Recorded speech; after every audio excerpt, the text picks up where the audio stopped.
Streaming live from the territory of Toronto, which is grounded in the Treaty of a Dish with One Spoon. I'm from the heartland of the Métis Nation and Treaty 1 territory where the two great waterways meet, and the heart of Turtle Island. I'm really excited to be here in Toronto. It's one of the most diverse cities that we have in Canada, and I'm really excited to continue the Nuit Blanche talk series with the Mayor of Toronto, John Tory. Born and raised in Toronto. Thank you. I'm pleased to be part of it. No, it's true. You should be. Born and raised, you've been spending your life giving back to the city that you love. And in 2019, you proclaimed the year 2021 as the year of public art to commemorate the growing arts and cultural sector. You've been working in partnership with artists, organizations, and communities across the city to engage visitors in a citywide recognition of public art. I know that Nuit Blanche is one of your favorite events in the city of Toronto, and it's so important to have a champion like you at our leading our helm, and also especially in our current social and global world order. Many arts organizations, galleries, museums are going to be looking to Toronto to be the example and lead the way, as we're known as a global and national leader in the arts. I'm really excited for the virtual Nuit Blanche, as we're doing something we've never done before. We're showcasing over 45 commissioned artworks from in our city here in Toronto and around the other side of the planet. We've created a dynamic program which will showcase the 14-year history of Nuit, a podcast series called Belonging to Place, Nuit Live, with over 20 artists, screen-based work from animation to film to 3D modeling to performances accompanied with soundscapes from special guest DJ Fizza, DJ Cookham, Odario and Ofield Williams, and DJ Killa Kells. Nuit in your neighborhood will be a leader of the creation of augmented and virtual reality, which you'll be able to use your own mobile or tablet device to spark up or bring something to life. You can put work, I put Young Yemmy's work on my kitchen table in the middle of my house where my kids played with. You can tag it on a wall or have it in a park or on the beach. You can totally get that kind of excitement, engagement that Nuit has been bringing to the city for over 14 years. We're super excited. We've never seen the kind of large scale augmented works in any city that's nationally or globally. So we could potentially start a new trend for public art exhibitions moving forward. So Mayor Tory, I'm so happy to have you, and I'm really thankful for your time. I know things are very busy, and there's a lot of stuff that is happening in the global world right now. But I just want to start with, why is public art important in cities such as Toronto? Well, to start where you just left off, I mean, art of any kind, any place, I really believe, and I think during this pandemic, it's been true. It calms people. It is a way in which they can, either express themselves or get a sense of comfort. And if you think now of I'm sure the comfort that people got from music, or from even looking at art installations virtually, or any of those kinds of things, even walking around the city looking at existing public art, I'm sure it helped a lot of people to get through a pandemic period that was very lonely and very isolating for them, and so on. Secondly, I would say it embeds art in a public way all through the city, in neighborhoods and different places where you sometimes least expect to see it. And that's important too. You shouldn't have to go to an art gallery. Nothing against that, but you shouldn't have to go to an art gallery to see art or go to somebody's studio. You should be able to walk down the street and see great examples of public art. And it helps to define our neighborhood characters. And of course, the other thing that is really, really important, and where we've seen some great examples recently, it allows people, including those who maybe haven't had as much of a chance in the past, to tell their stories. And I think in the most diverse city in the world, what is actually more important than having people be able to tell their stories in what is the universal language?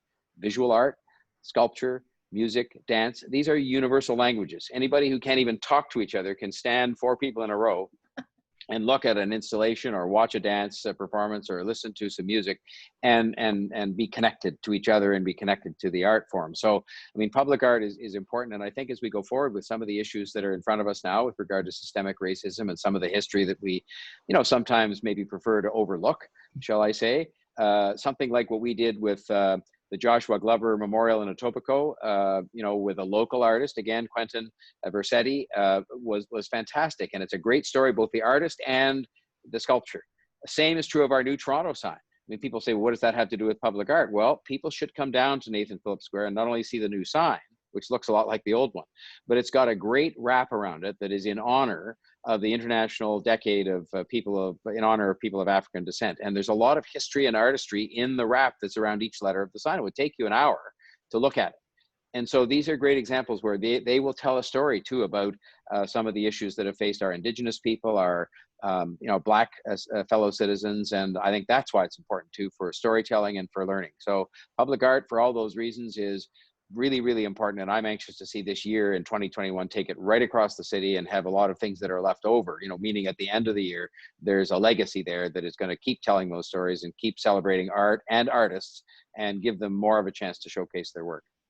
Well, and the visual arts give us hope, right? Like just how you said, Yeah. it's been a kind of a tough go. And I think that, without dance, performance, music, visual art, people just can't find joy the way that they would normally. And I think it's so important as we kind of move forward. And the wrap is stunning. It is beautiful. It's the way the light hits it. It looks incredible. And it's true. You could spend a long time just looking at it, trying to unpack all of its information there. I'm going to ask the next question of what is it about Nuit Blanche that makes it so special? Well, I've been asked many times, because you get asked these questions. I've now been 6 years as mayor, and even before that, when I was a candidate for mayor, they'd say, "What's your favorite arts event?" And I love, the arts in every respect. It doesn't really matter. I have some that are more favorite than others, but my very favorite arts event in the city is Nuit Blanche. Why?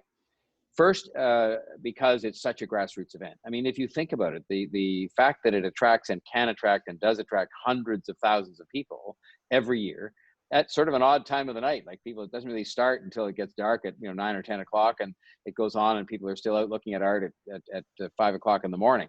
And yeah, sure, it's a party of sorts, but it just gets people out to celebrate the arts and to celebrate the artists and to see some of the messages that are conveyed by the installation, because they all have a story behind them. But the second thing, of course, is that it puts, so yes, it's a great bringing together of people, but it's a bringing together around art, which I think is really good as well. Because if you look at some of these installations over the years, and some of them are, way out there, and others are not, more traditional. I remember the year that there was a sort of fake tennis court set up, and two people were playing tennis, and this was an art form, and it was amusing and entertaining and had huge crowds. But it's a diversity of art and artistry that is magnificent, and it celebrates that in a very public setting. So to me, it's the kind of bringing together of all those people and the artistry itself and the installations, which are engaging, interesting. You learn from them. So I just think it is a wonderful, wonderful event, and I'm terribly sorry in 2020 we will have to do it different. But I think this is great. This is very accessible too to millions of people. It is going to celebrate the art just as much, the works of art, and we'll be back to doing it the normal way, I'm sure, in 2021 as part of the year of public art. And I'm committed, by the way, to taking Nuit Blanche across the city. On my watch, we took it to Scarborough.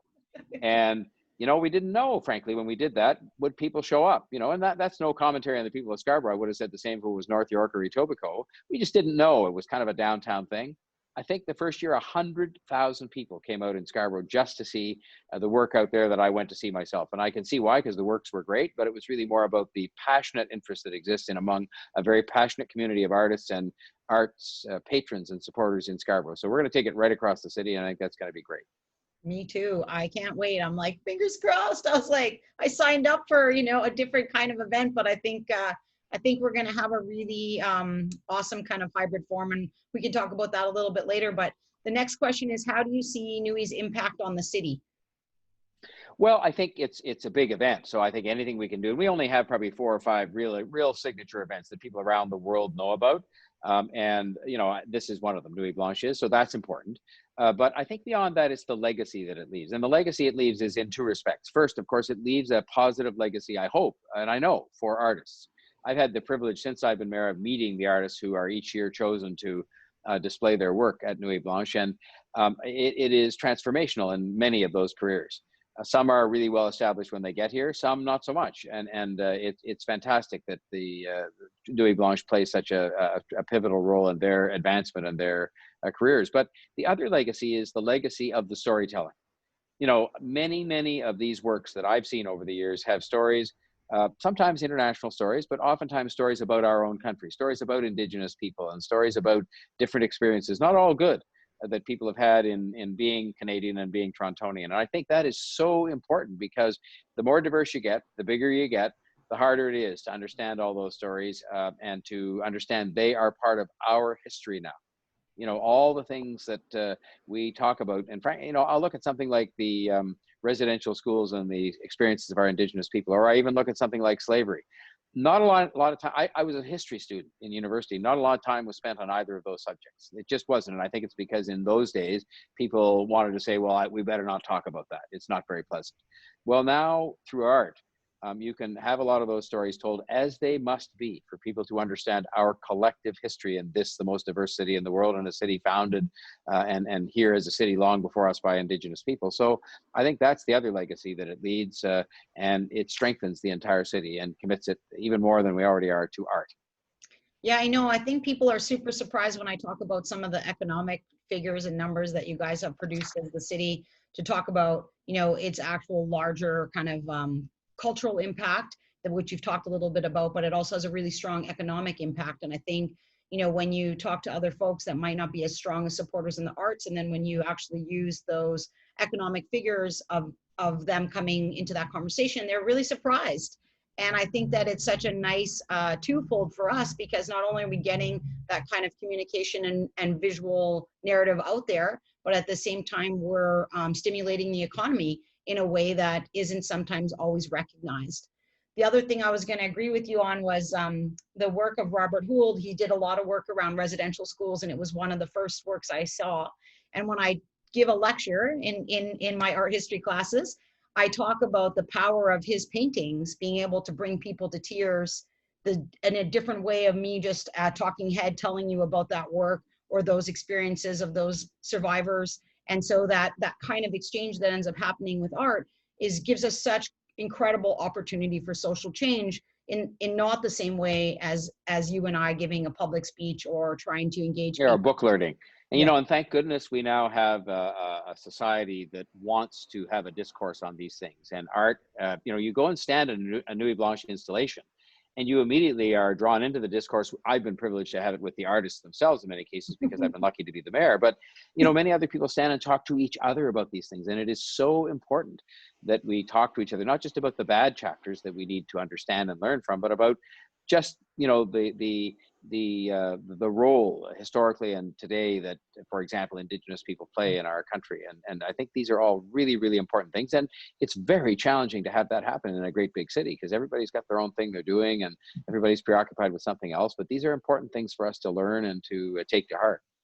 Yeah, and I think that, the next question is, does public art capture the history of a city and the people that it represents? And I think you've already kind of touched on it, but if there's anything that you kind of want to expand on, thinking specifically about, whose voices are heard, what does that work try to communicate? Just how you said, you're standing at an event or an artwork at Nuit Blanche, and you hear and you spark the conversation. I remember myself getting to meet you in 2017 as a commissioned artist at Nuit Blanche, and being able to talk a little bit about Manitoba, speaking to the moon. And, you just get that kind of engagement that you don't always get. And I could hear other people talking about the work, and it's really interesting to see what sparks, what that work actually sparks. Well, I think to answer your question, we are not yet in a position where the work of Nuit Blanche or the work of public art generally represents the entire community in which we live historically and presently, but we're taking big steps forward. And I mentioned some of them earlier on. The wrap on the Toronto sign is something that is going to include, African Canadian artists and people to a greater extent, because they will see themselves and some of their own experiences historically and otherwise represented on that sign, which is as it should be. And the same with some of the Indigenous works that we're doing. So I think we've got a real commitment now to do better at making sure that our public art is more reflective of the city that we are. And I think that's important. And I think it's so important as well, because as you mentioned, sometimes you think maybe that art history explains more to people and tells more of the stories to people they need to hear than history itself, in terms of book learning. And some people are more inclined to, do things through art than through book learning, and that's great. Yeah, it is. And they both complement each other too. It's just one of those things where you can talk about something forever, and then you show them a visual work that has that kind of moving presence, and it sparks those conversations. So next year brings a citywide focus on public art with Artworks TO and the launch of the 10-year public art strategy. What do you think the future looks like for the strategy? I think it looks like a future with much more opportunity for artists, which is very important. And especially in this post-pandemic period, I mean, artists have struggled probably more than almost any other group, but certainly as much as the ones that have struggled the most. And so I think it looks like a great period of opportunity for artists, a great opportunity for them to see their work not just, displayed somewhere, but displayed in a very public kind of setting. But I think it also means that we will engage the public in public art, which is the whole idea. I mean, it will now form a much more obvious and important part of the fabric of the city.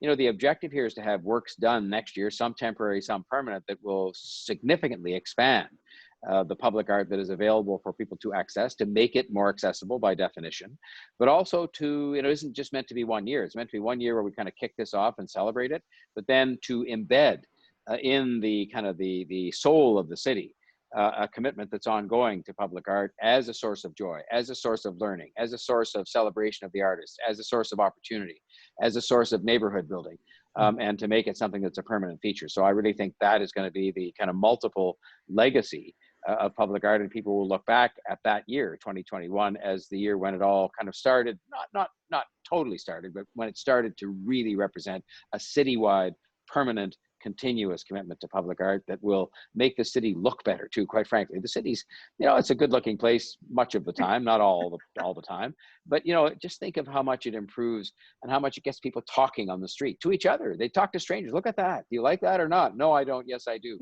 I think that's great. I look at things like the man that's carrying the building on his shoulder up on St. Clair, or I look at even I'm trying to think of the name of the part of the museum now that's on Bloor Street that people argue about, the Crystal. And I look at I remember, I'm old enough to remember when the Archer, the Henry Moore sculpture on Nathan Phillips Square was installed. There was a gigantic debate. Elections were won or lost over this. I think that's fantastic. That people should be debating and discussing and reflecting their own views about art. What's better than that? Well, So, I hope that's all a legacy of all this. and you can see it now, right? Like the monuments, like the first conversation that we had was around public monuments, and the people wanting their removal, or the shift of whose stories are being told, which voices are important. And so it's a hotbed of activity, because as soon as you put something in public space, everybody has an opinion and a thought about it. And so, it sparks a lot of really good conversations. And I just love that story that it affected the mayor race. So in fact, the mayor, I've always taken this a bit to heart, but I'm not afraid. The mayor who promoted putting the Archer, that sculpture that people are so familiar with now, into Nathan Phillips Square, lost the next election. And a big issue in the election was that sculpture, because people, why do we need that thing there? It's a terrible thing. Who wants that? And go back and look at the history. But, to me, I don't care about that. I think we've gone way beyond that now. We're a much more sort of cosmopolitan city that knows that this is what makes for a great city. For sure. And so our last question, and then we're going to, do some thank yous and wrap it up. Are you excited about a virtual Nuit? Are you engaged or thinking a little bit about it? I know it's so different, and I know that it's one of your favorite events. And as we've shifted to those different streams of activating art, are you excited at all by it? Totally. And look, out of sort of sometimes tough times comes opportunity. And, this is an opportunity to make Nuit Blanche more accessible than ever. And I'm mindful of the fact some people don't have high-speed internet to enjoy it fully, and we have to work on that to find ways they can have access to that. But many, many people do have access to the internet. And if we attract 1 million people to Nuit Blanche every year, theoretically, billions of people around the world. So this is a way to take Nuit Blanche around the world too, and have other people celebrate the artistry of our artists here and what Toronto puts on. So I think we'll never again go back, to the days where it was only an in-person event. The in-person event is wonderful. I told you it's my favorite, but we'll have a virtual component from now on in a significant way. And I think that's great. And I do look at it as an opportunity to tell more Toronto and Canadian stories to the world, because our art, our Toronto art, will be on display and accessible to anybody sitting anywhere in the world. And Nuit Blanche will become something that I know it started, it's with its roots in Paris and so on, but I think the Toronto Nuit Blanche will become better known to people right around the world. And what's wrong with that? That's celebrating our Canadian artists. And I think I'm very proud of that. Yeah, and I think that we've got a really nice cross intersections with international artists. And so we're going to see those those kind of meeting of minds and the different stories of connection to place and belonging from all the different artists that are selected for 2020 and 2021. I want to say, Chimagwich Marcy, thank you so much for your time and energy. I know you're a busy guy, and I'm happy to get any FaceTime with you. And we're really happy and supportive of your support for the arts most generally, but also for Nuit Blanche. So I want to say thank you for that. I also want to say thank you to our continued partners of the University of Scarborough and the Doris McCorry Gallery. And I want to recognize the support of the province of Ontario, their program grant. And I want to say, tune in tonight. We also have another talk. So thank you so much, Mayor Tory. And may I thank you for your leadership, Julie, and thank all the curators and all the people, the city staff, who do such a great job year in and year out. They've had to respond, obviously, to different circumstances this year, and they've done a great job of that. And then most of all, thank you to the artists. I thank God for artists, because they do provide us with comfort and with reflection and with joy and with hope.